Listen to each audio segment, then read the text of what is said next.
Hey, welcome to Transform Your Workplace. This is the podcast about building workplaces where people thrive and businesses grow. I'm your host, Brandon Laws. Today's episode is brought to you by Xenium HR. Running a growing business means juggling HR questions, payroll, and benefits across a tangle of vendors. And that administrative weight pulls leaders away from the work that matters most. Xenium's complete HR plus payroll solution brings it all under one roof with a dedicated team that handles the endless demands of administration and compliance so you can focus on what you do best, growing your business. Learn more at xeniumhr.com. All right, today my guest, I'm very excited about this one, Eric Ries, creator of the Lean Startup Method and author of the new book, Incorruptible, Why Good Companies Go Bad and How Great Companies Stay Great. In our conversation, Eric breaks down what he calls financial gravity, that quiet force that pulls good companies away from their mission. You'll hear why trustworthiness is one of the most underrated assets in business. You'll hear about the difference between a mission statement on a wall and a mission that's actually engineered into how you operate, and why protecting your values is always too early until it's too late. Let's get into it. Here's my conversation with Eric Ries.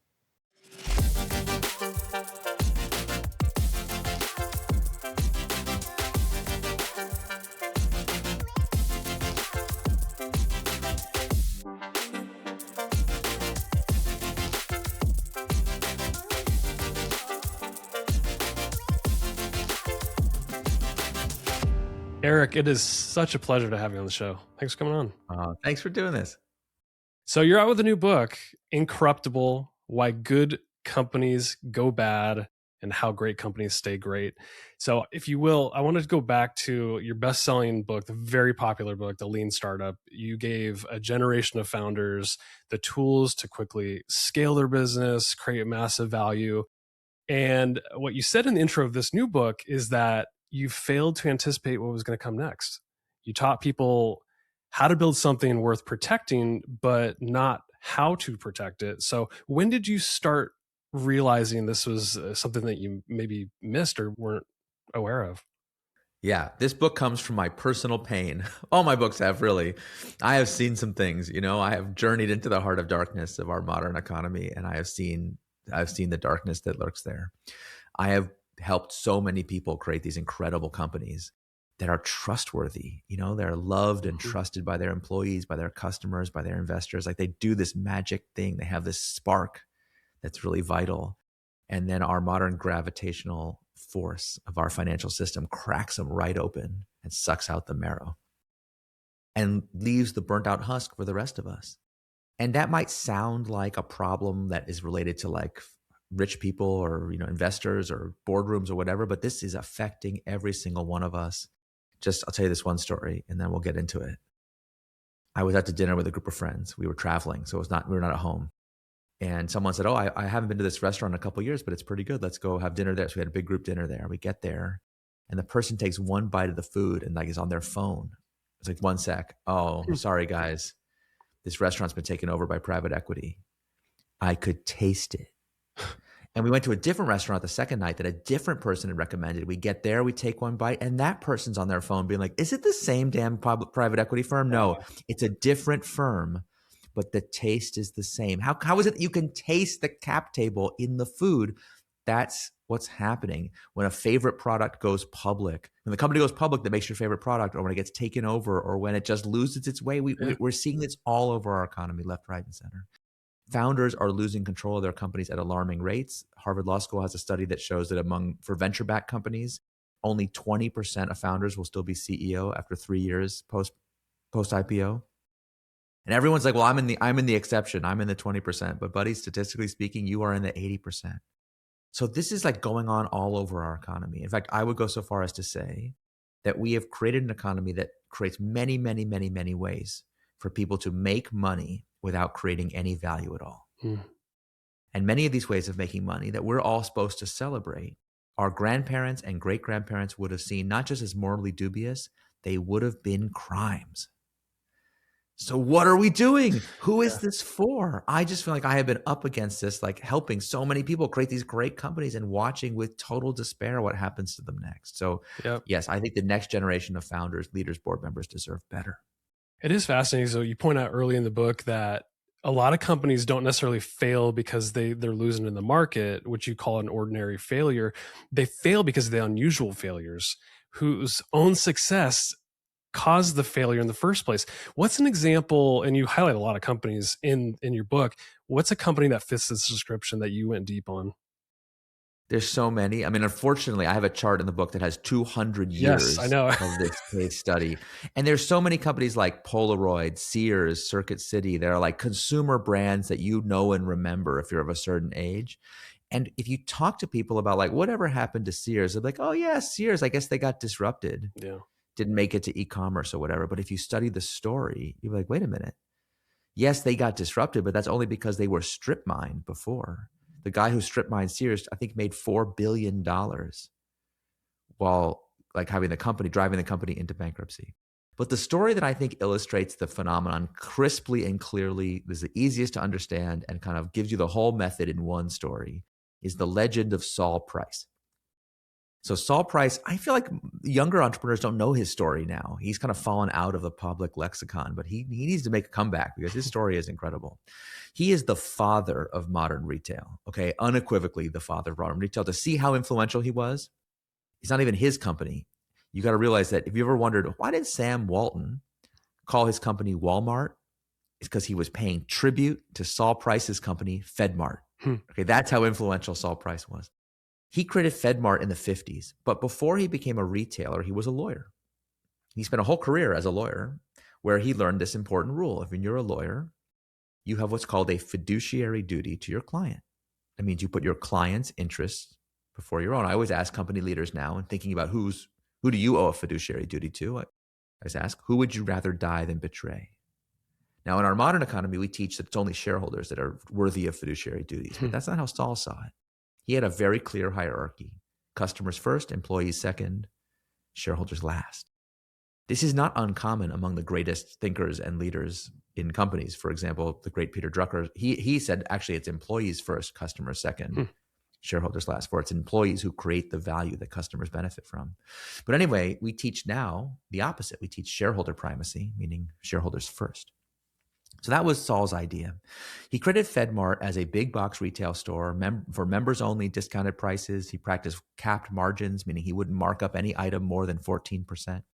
He paid above market wages. He really, that was his ethos: low prices, high wages, be a trustworthy counterparty to everyone you touch.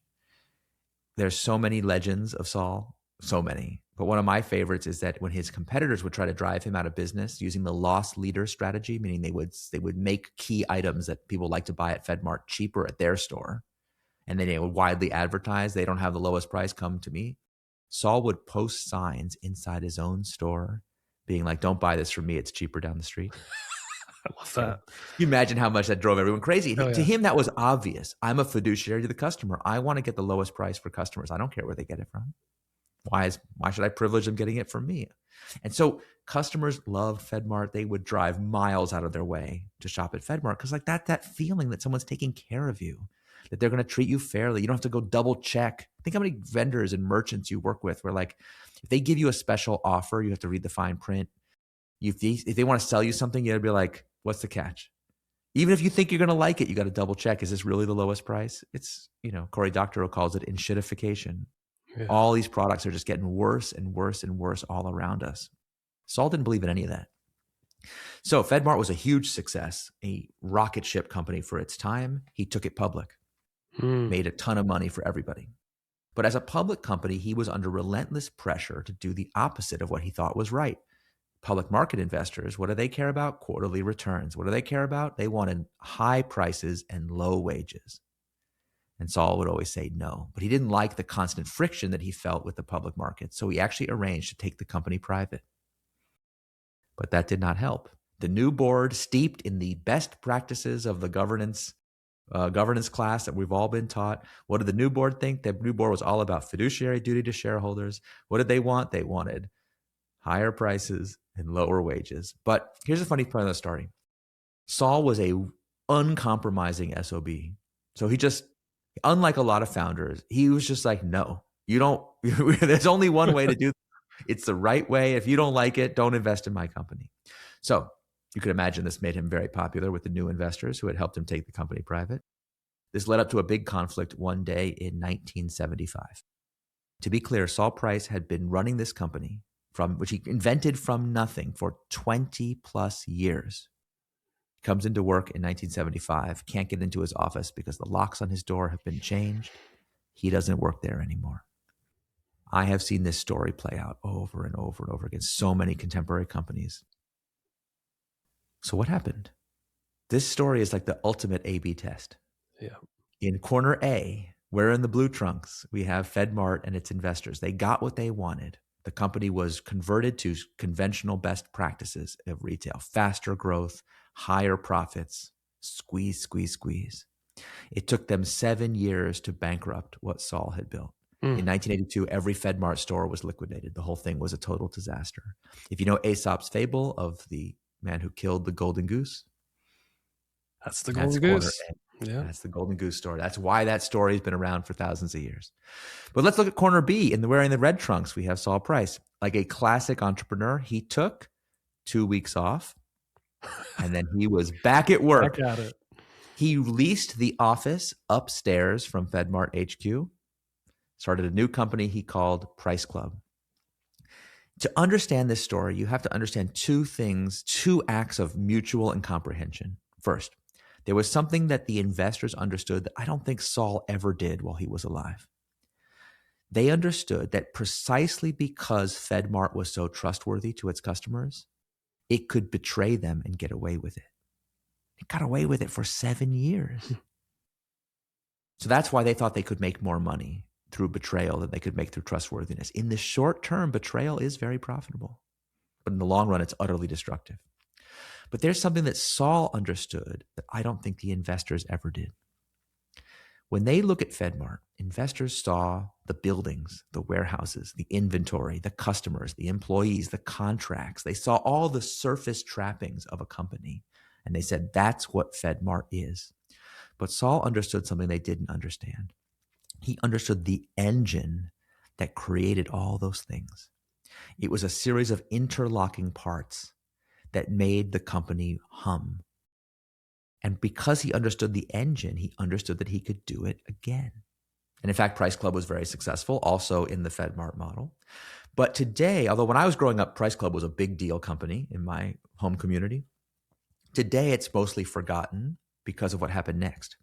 See, Saul wasn't the only person to leave FedMart to go work at Price Club. A bunch of people quit with him in protest. One of those people was named Jim Senegal. Jim had worked his way up from stock boy to executive. Saul was a big believer in promoting from within. And so he also understood the engine that made this all work. And so a few years after he left to go to Price Club, he decided to strike out on his own and start a new company. And that company, a few years after that, merged with Price Club to form a company they called Price Costco, which today most people just call Costco. Costco is a $400 billion public company that nonetheless to this day reflects the ethos of Saul Price, the same capped margins, the 90% membership renewal rate, all the things you'd expect from FedMart. But why I like this story so much is that it illustrates the two things we desperately need if we're going to build an incorruptible company.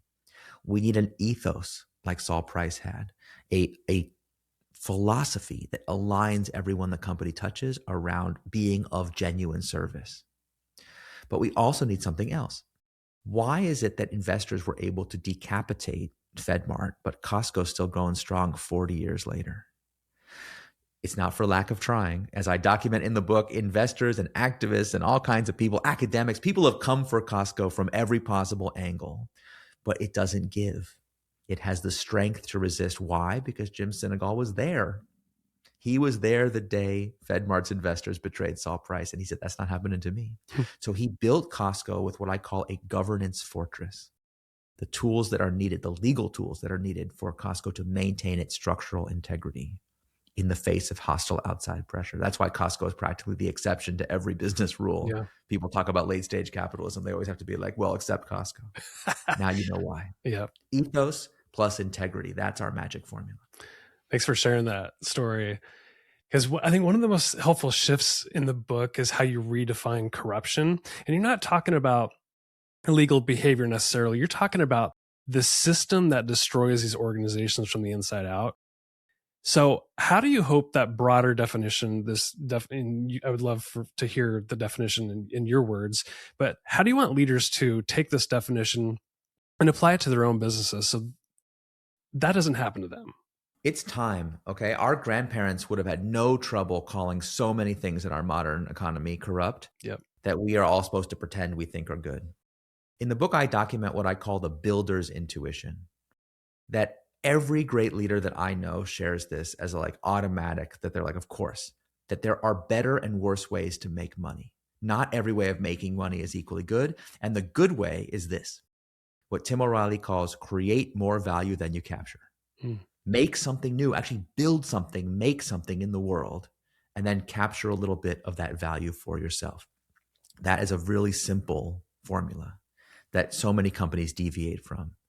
And because we live in such a finance-driven economy, we're supposed to pretend that we think that all the ways of making money are good. And you hear people say stuff like, well, such and such evil person, you got to hand it to him, at least it works. No kidding, it works. That's why it's dangerous. That's why our grandparents warned us about that kind of behavior, and that's why it used to be illegal.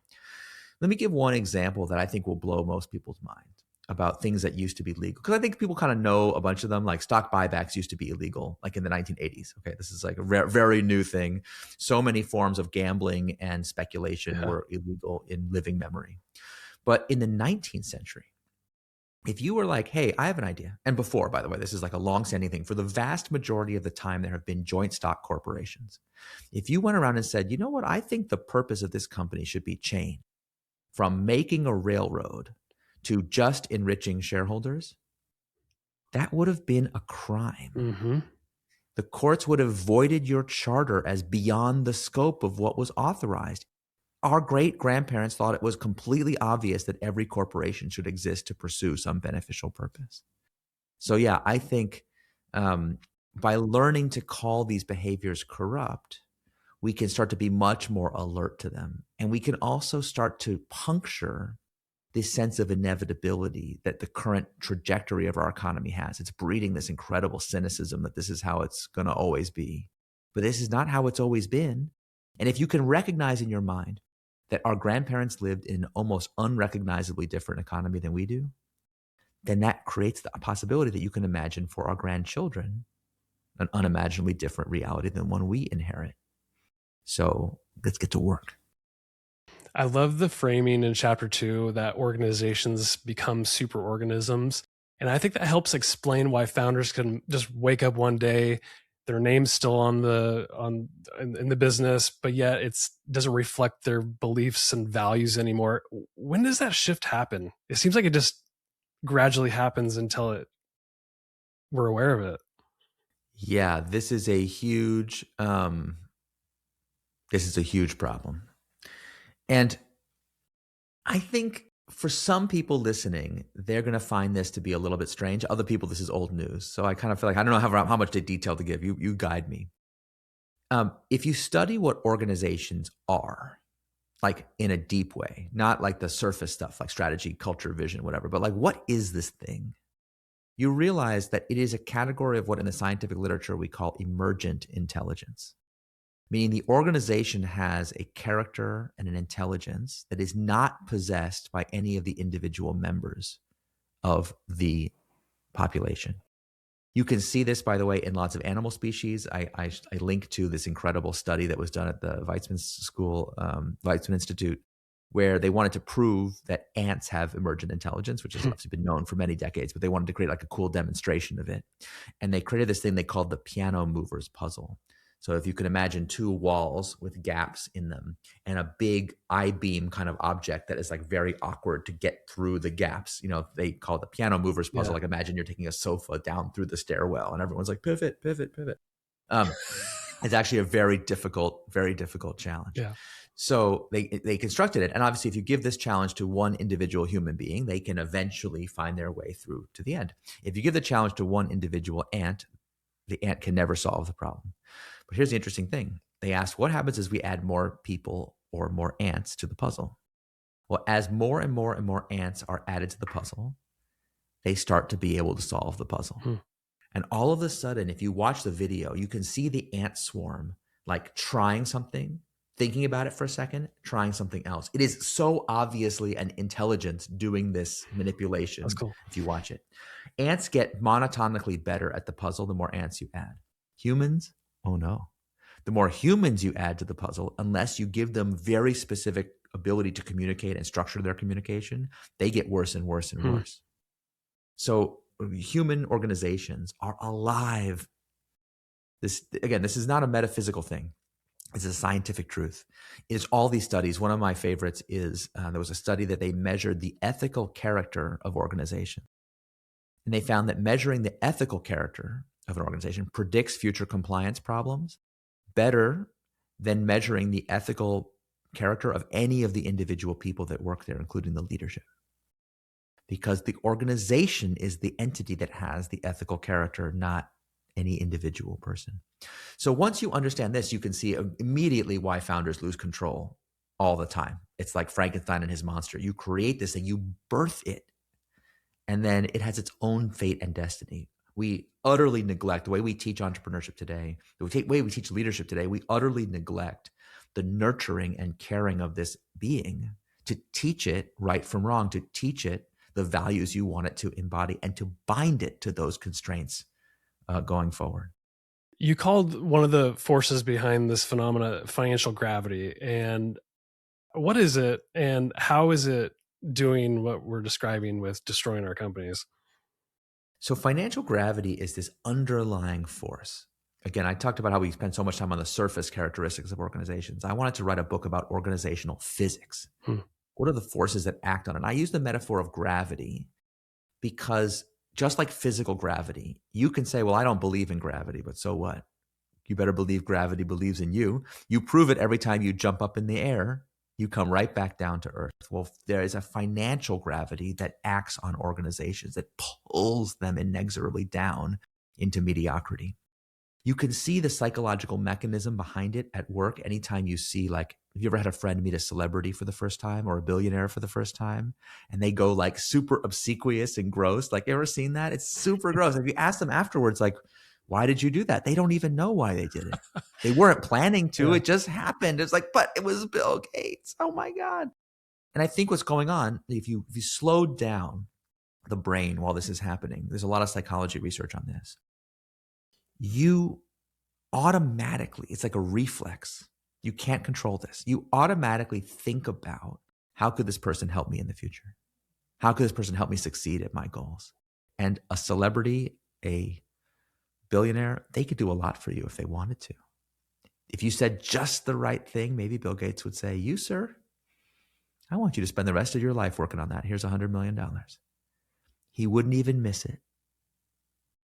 So people are unconsciously shaped by what might please those who have the resources we need.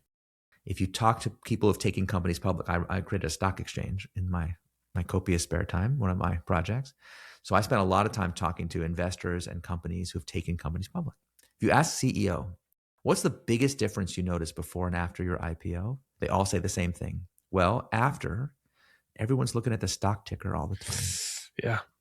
In product management meetings, people start to say things like, I don't know, the market might not like it. Might not. It's like this ghost called the market who's in every meeting. And again, this is nothing wrong with investors. There's nothing wrong with having investors or even interrogating investors to find out what would make them a good long-term partner, what they want from you. That's all healthy. But notice the word might. What they might not like restricts what companies can do. I tell the story of Whole Foods in the book. Yep. And Whole Foods got itself stuck in this trap where it knew what it needed to do. It needed to lower prices. But the company couldn't bring itself to do it because every time they would lower prices, the stock price would collapse. And they felt punished by the market. They didn't want that to happen. But if you really examine this situation, it's crazy. Because why did they need the stock price to go up? Why was it important? Were they trying to raise money? No. Whole Foods was profitable every year, every quarter while this was happening.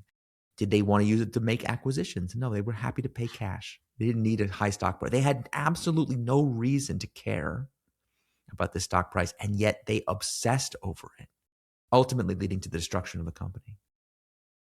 So once you understand this force, It's one of a couple in the book.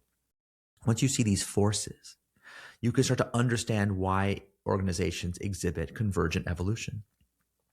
They all wind up in the exact same place. And that's why big companies are generally indistinguishable from one another. Right. I know because I've worked with a lot of them.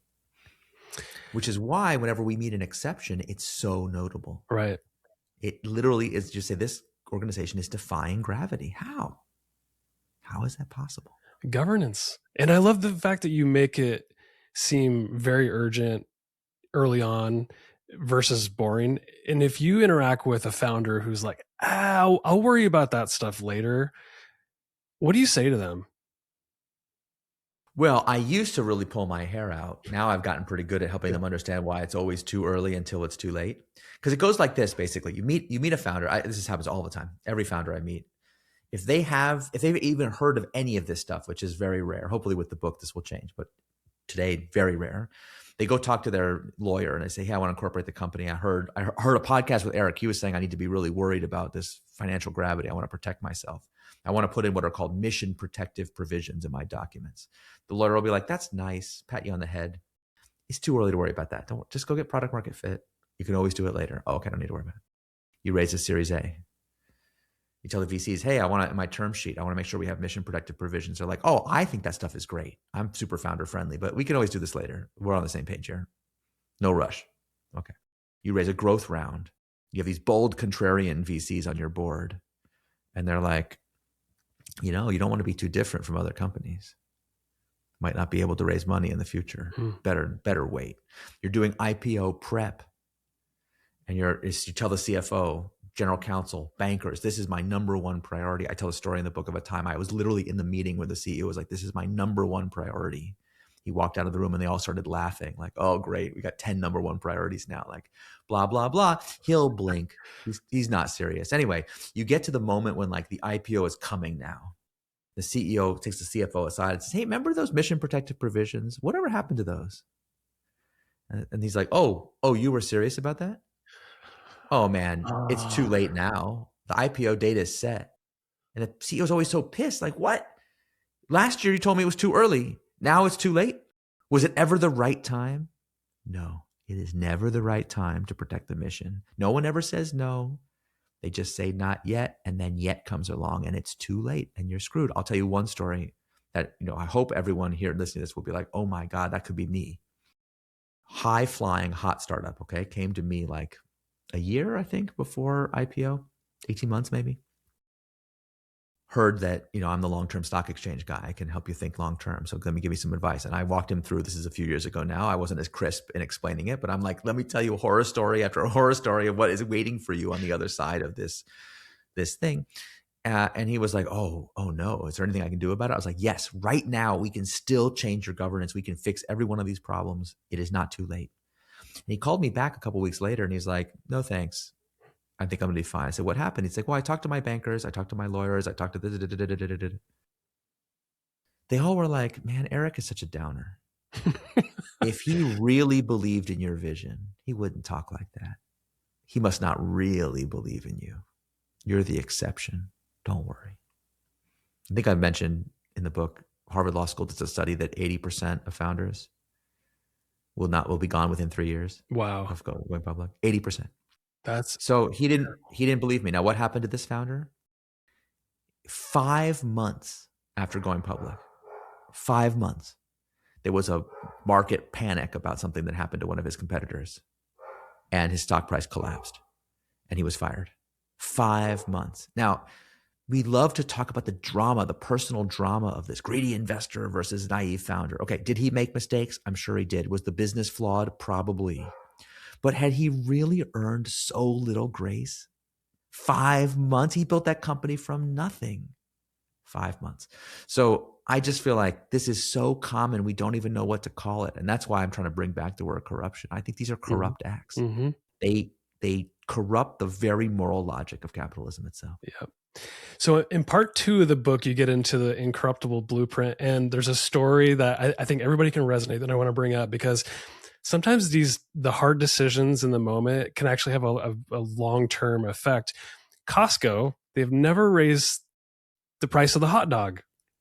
If you go into Yeah. a Costco nowadays, it's still $1.50. They refuse to Yeah. raise They're the price. very stubborn. What has that done for their business? And have there been moments where somebody wanted to change the price of the hot dog? Well, absolutely, of course.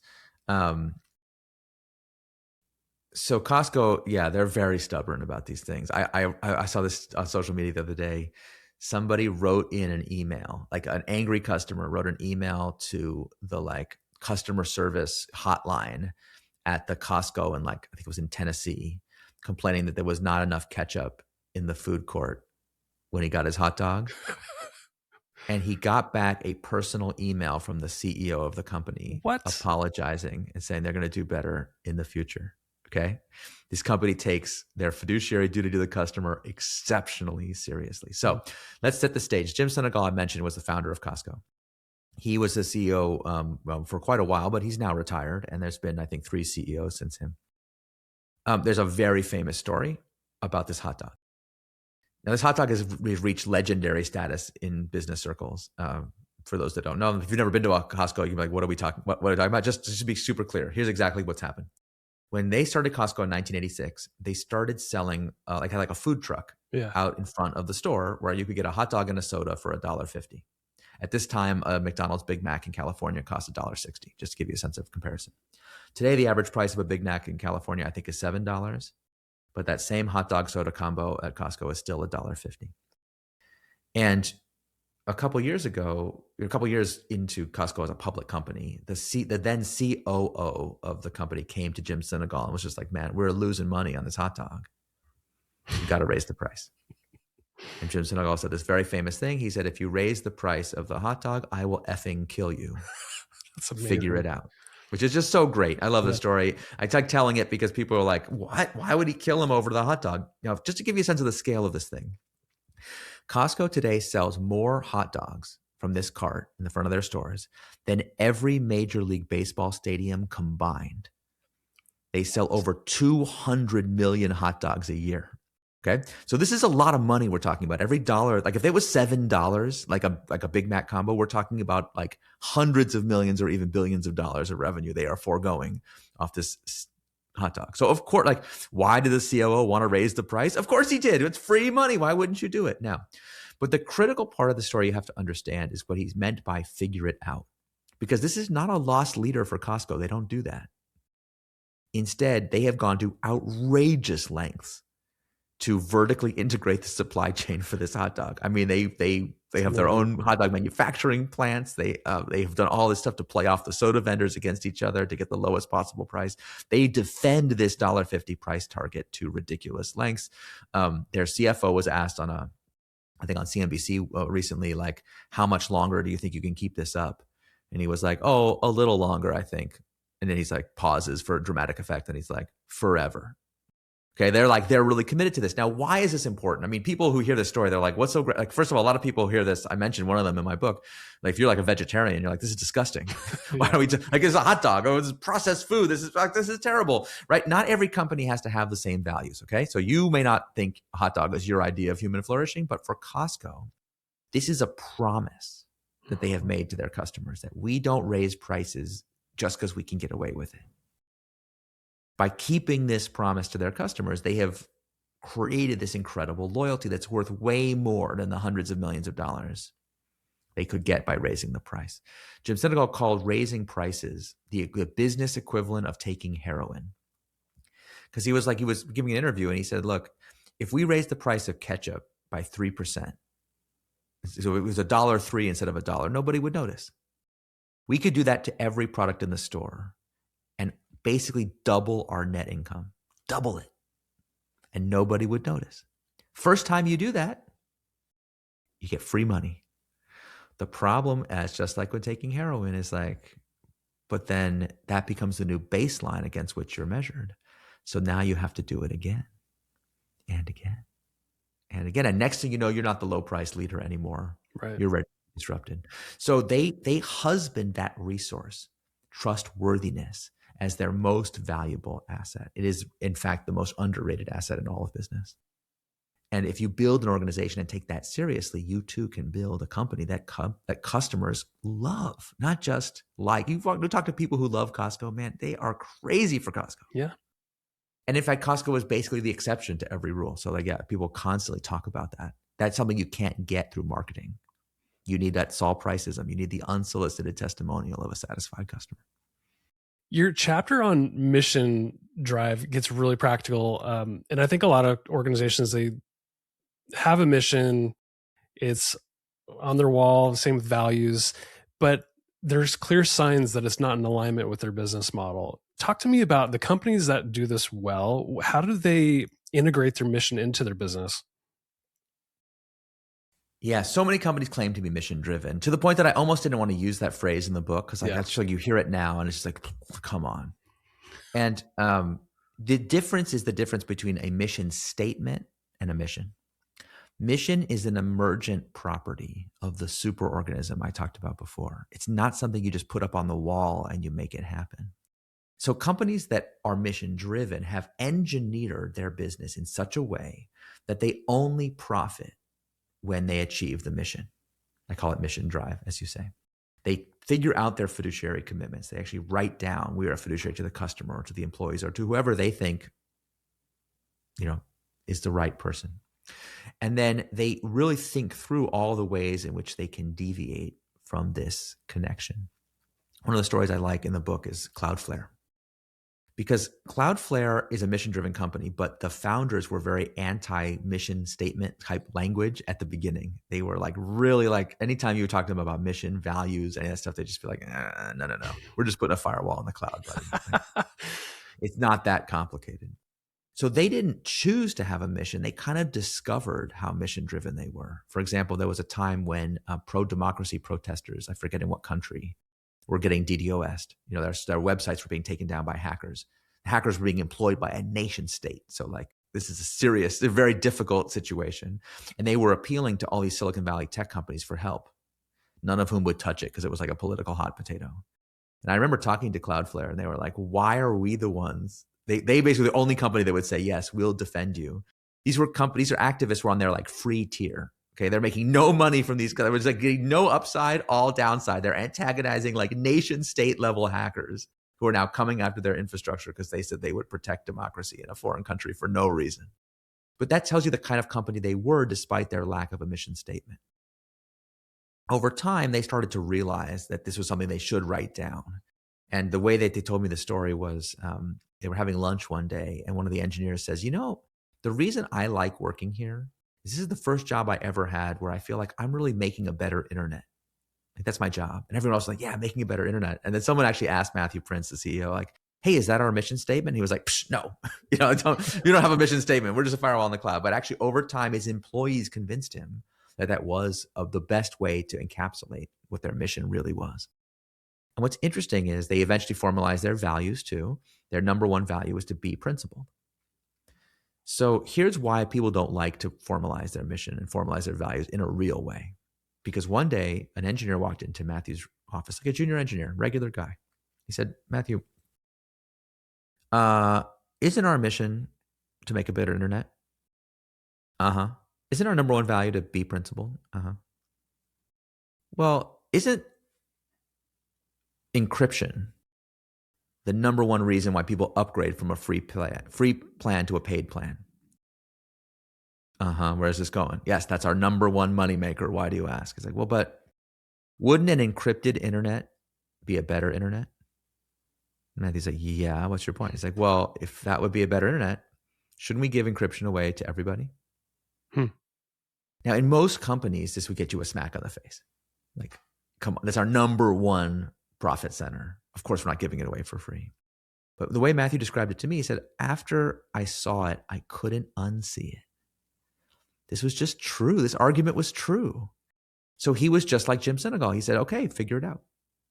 And they were like, what do you mean figure it out? His employees were like, what do you mean figure it out? Either it's free or it's not free. What's there to figure out? They're like, no, we can't afford to give it away for free. Encryption is very expensive to do, especially in those days. You had to get the certificates from the authorities. You got to have all this extra CPU processing power to process the cryptography. It's like, if we give it away, we'll go out of business. But we need to give it away. So figure it out. And this is the magic combo. The leaders I admire the most, who are the most mission driven, they realize that having a powerful mission that is aligned with human flourishing and this commitment to make principled decision making, these two things together mean that you're going to encounter these difficulties all the time, constantly. And instead of being afraid of that, instead of being shy about it or apologetic, they love it because it gives them a teaching opportunity. It's a chance to make the ethos real and convince people that you're serious about this. So why do people at CloudFlare believe that Matthew Prince really, really, really thinks their mission is to make a better internet? Because he did it. He made them do extra work that they didn't have to do for the privilege of giving their number one feature away for free, which they did. The conversion rate, by the way, did go down. It cost them real money. But of course, the trustworthiness they earned more than paid them back for that sacrifice. In fact, that's why the company's worth $70 billion today.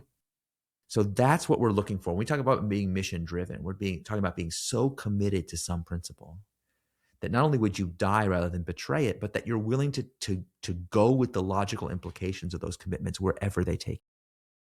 So the last section of the book moves from building a mission-driven company to transmitting the mission, shaping standards, creating civic infrastructure, and then finally landing on this idea that you are traffic. So if you're speaking to a leader who can move an organization forward in this way, what would you say to them? And how do you want them to use that last section of the book to really take this to heart and implement it? I guess we should talk about Costco one last time, because Costco's this is like a spoiler alert for the book. Costco's a bit of a recurring character that pops up a couple times in the book when you think you're done with Costco. And one of the ways it pops up is in the chapter on mission transmission, as you mentioned.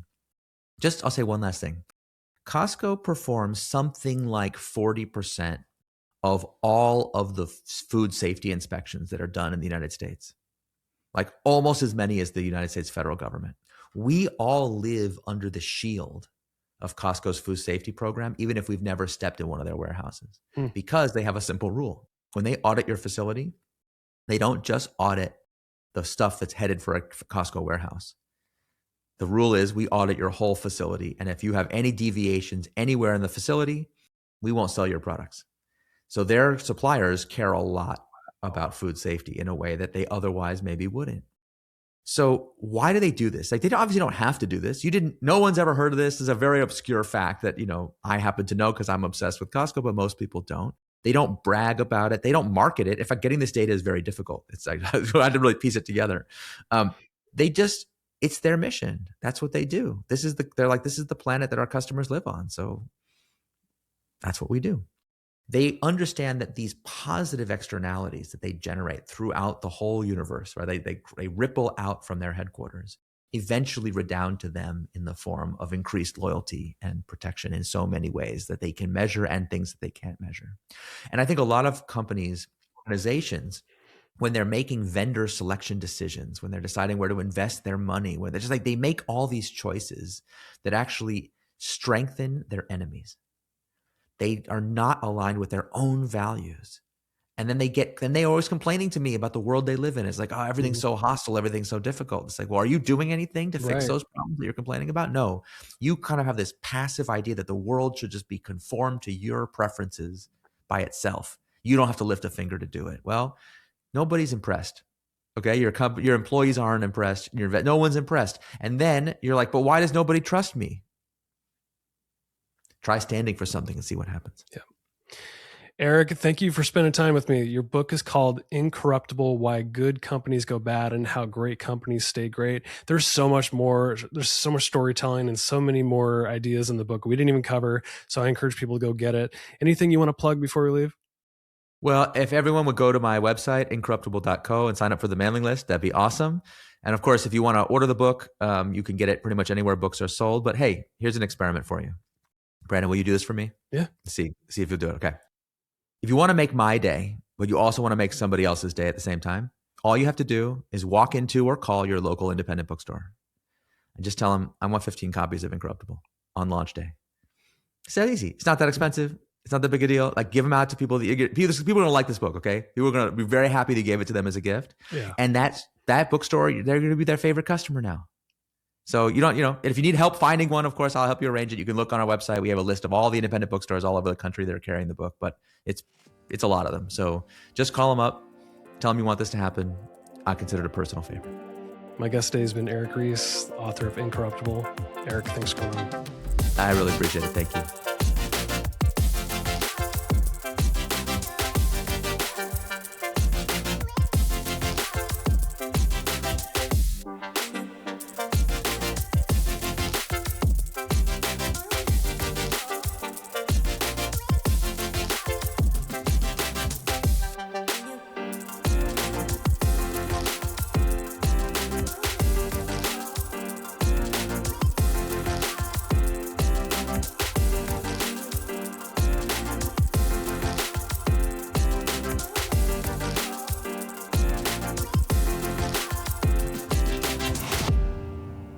Hey, thanks so much for tuning in for today's episode of Transform Your Workplace. The content on this show is strictly for general information and educational purposes only, so that you can go transform your workplace in a positive way. The views, thoughts, and opinions expressed on this show are the guest's own and don't represent the views, thoughts, and opinions of either Xenium HR, the sponsor of the show, or me, the host, Brandon Laws. Additionally, Xenium HR or myself, Brandon Laws, doesn't endorse any guest, their business, or any organization they represent, so discretion is advised. We encourage you to work with a trusted advisor to find a custom approach that fits your organization's needs. Thanks for tuning in to today's episode.